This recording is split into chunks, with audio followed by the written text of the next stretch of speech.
Welcome to Spotlight. Britain's economy is faltering amid a cost of living crisis and the highest inflation it's seen in decades. The economy contracted by 0.1% in the 3 months to June, with the recession predicted for the end of the year. The Office for National Statistics blames the contraction on a fall in services output. Last week, the Bank of England said it expects the economy to enter a recession in the fourth quarter. The recession would be the largest since the 2008 financial crisis. And just recently, the Bank of England raised interest rates by the biggest margin in nearly 3 decades to ride out inflation, mainly caused by soaring energy and fuel prices. We'll try to find out the reasons for this downward spiral on tonight's Spotlight. Joining us for the program tonight, we have economic analyst Shabbir Razvi, joining us from London.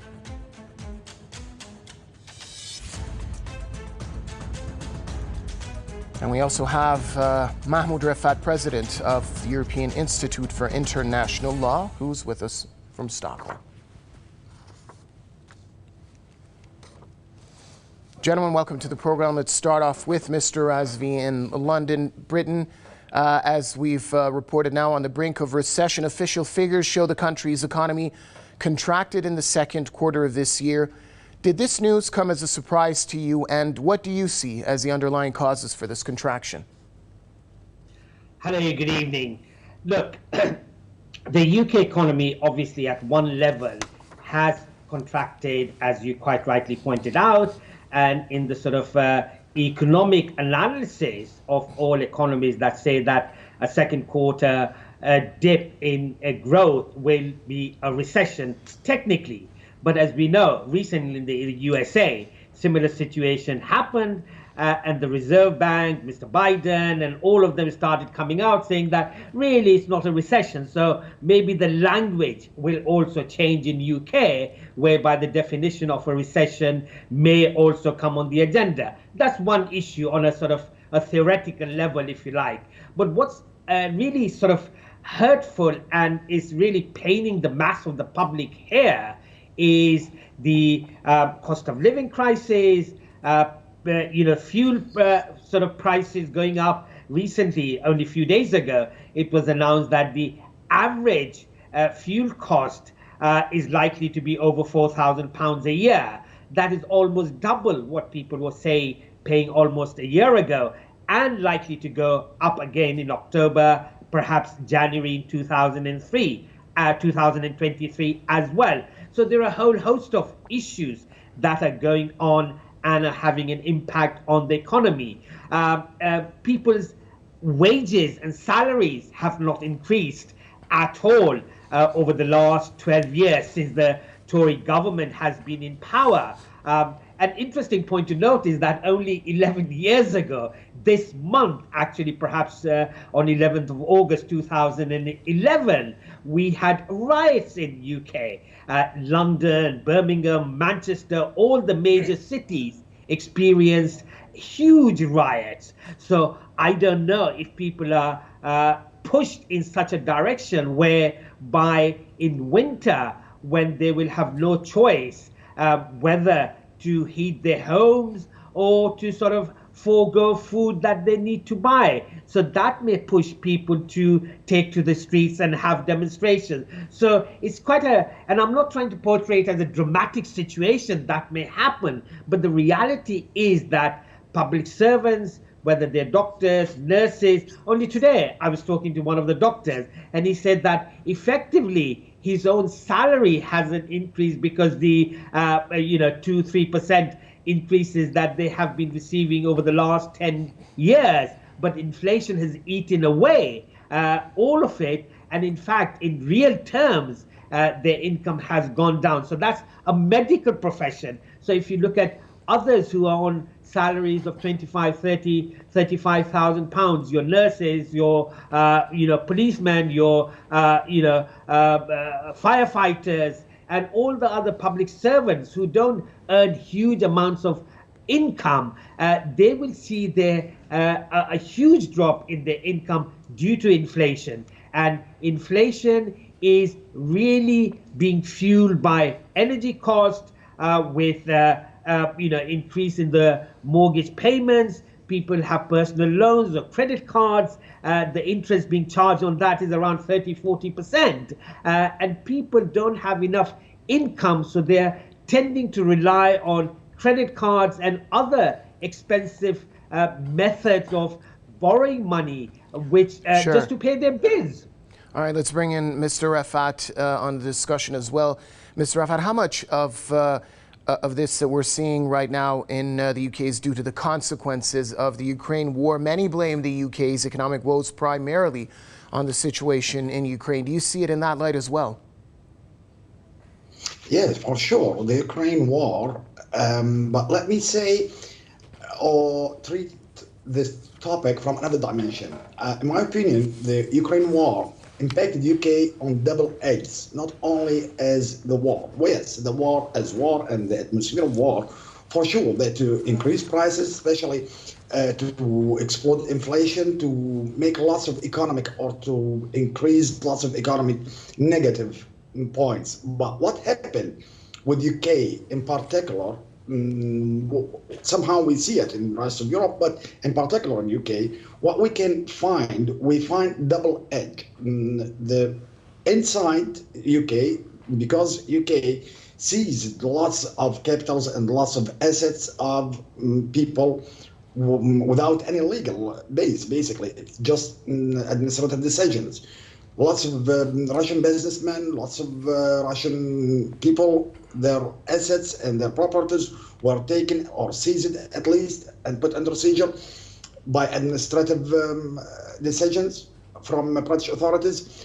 And that encouraged lots of other businessmen, especially from Gulf countries, either to transfer their money and their properties values, to put their properties value for sale, and to remove what they have as liquid. So that impacted inside this point. On the other point, which United States made to all Europe, is the increase of benefit on dollar. When the American Federal Bank decided to increase the benefit interest, we know very well once the Federal of United States increases the benefit on the American dollar, we know very well lots of capitals and lots of liquid go automatically there, as it's the most trusted economy over the world. So that made a big problem for both, for the British currency, the pound, and also to the euro. But on UK particularly, who is playing, let's say, and let me call it, which I estimate its role in this war, is the office boy of United States, because, which is very surprising, Americans side who are leading the war against Russia, practically, they did not behave like British authorities behaved.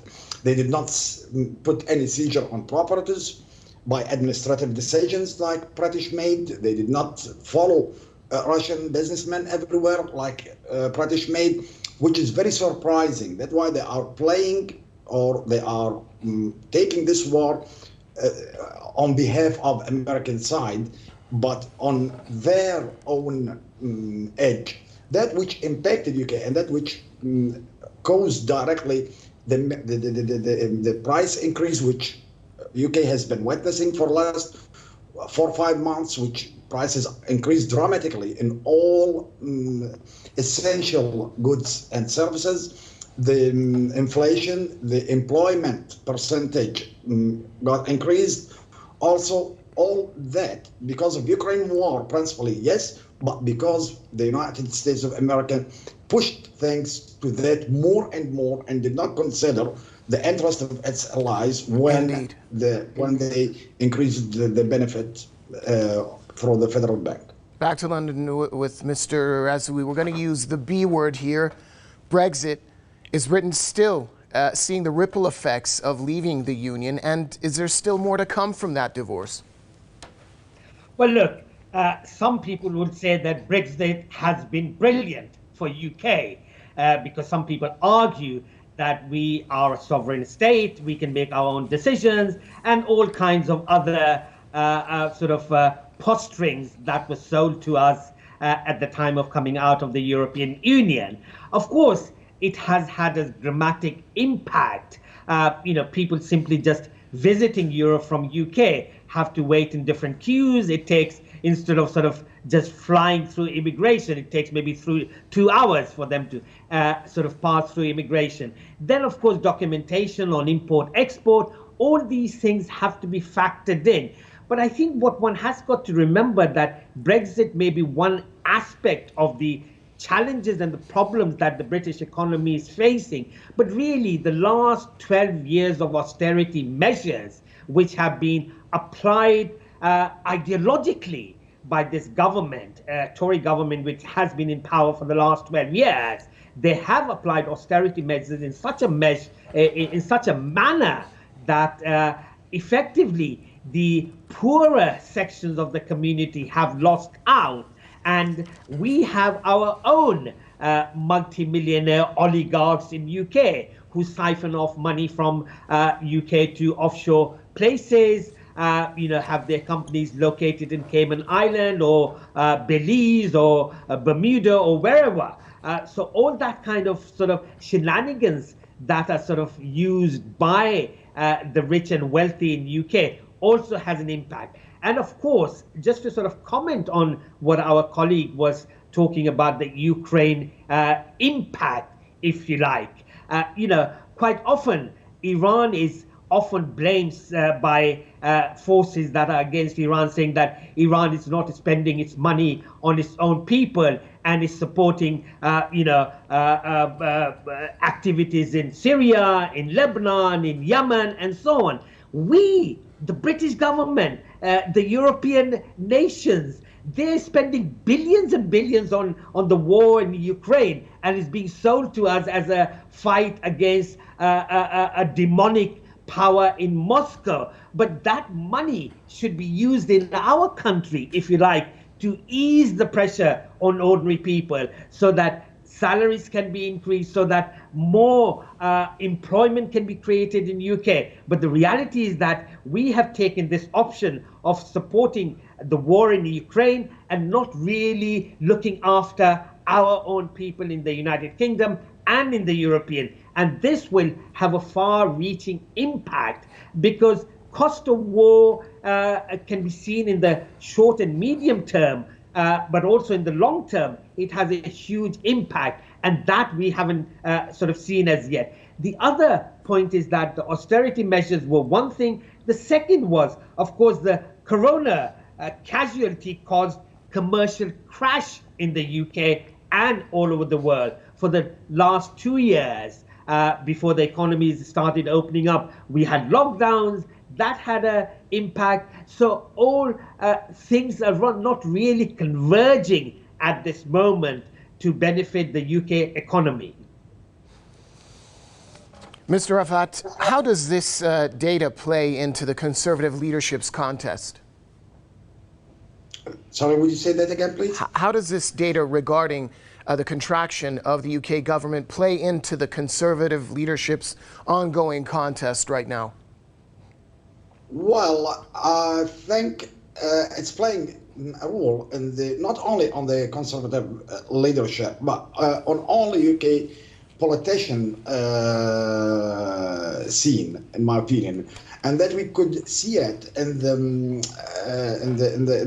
kind of people were advanced or were pushed to be prime minister.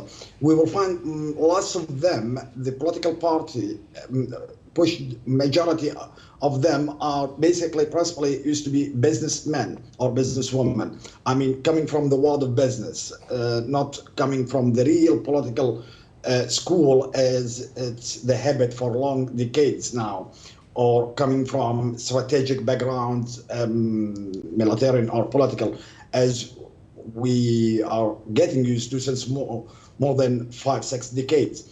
Since the end of the Second World War, we saw lots of faces who are coming from business world. That means the political atmosphere and the political class inside United Kingdom are convinced and very, very aware they are in a deep crisis, maybe not crisis, but they are on edge of crisis, and they are in a deep problem. This problem will not be done, will not be ended just by some decisions to be taken, because the actions and the acts of United Kingdom and behaviors of United Kingdom toward Ukraine or toward Russia concerning the war of Ukraine really will impact the British economy for decades.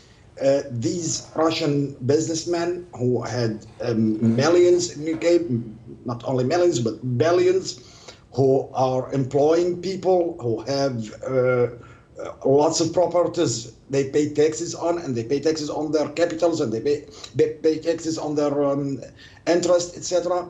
And they recruit services as well. All these people, I doubt they would come back soon to UK. They need real time, very long time to come back. So UK last 5-6 months acted very rapidly against them, and while it was in rush, it took strong decisions. I estimate these decisions are wrong and illegal decisions, especially the seizure of properties and money of people without any judicial decisions. That was a real catastrophe. That to impact a lot the investment atmosphere in any country, and doesn't encourage people to come back. Okay. So the politicians in the United Kingdom are aware of what I'm saying, and not only aware, they are convinced now. They shooted their feet somehow. Sure. That's why they are trying now to find a medication for that through a decision maker and rising leadership coming from business background. All right, we're short of time now. One last question for Mr. Razvi. Whoever wins the race for Prime Minister in September will have a whole lot to deal with, from rising food prices to energy shortages. The question is, when a new Prime Minister comes, will there be enough time to avert this looming recession? Yes or no? Well, look, at the end of the day, there's no silver bullet to resolve the complex matters of the economy, whether it's terse or Mr. Sunak wins. It's interesting that one of the conservative politicians described Mrs. Terse as bright as a 3-watt bulb. So it would be interesting to get her as the Prime Minister, who doesn't have enough sort of intellectual capacity to be able to fathom the problems of the economy and take it on a right course. But I think what we really have to remember is that our colleague said that Europe and Britain has shot itself in the foot. But the reality is that, as Mr. Orban of Hungary said, that with the Ukraine war and Russia, Europe has really shot itself in the lungs. So it's in a very critical situation, if you like. And we'll have to just see how time will tell the difficulties and the challenges that UK and the European Union are facing on the economic front. Well, sorry to cut you off there. We're fresh out of time for tonight's program. Allow me to thank my guest, economic analyst Shabbir Razvi, joining us from London, and also thanks to Mahmoud Refaat, president of the European Institute for International Law, joining us from Stockholm. And also special thanks to you, our viewers, for staying with us on tonight's Spotlight. It's good night for now, and see you next time.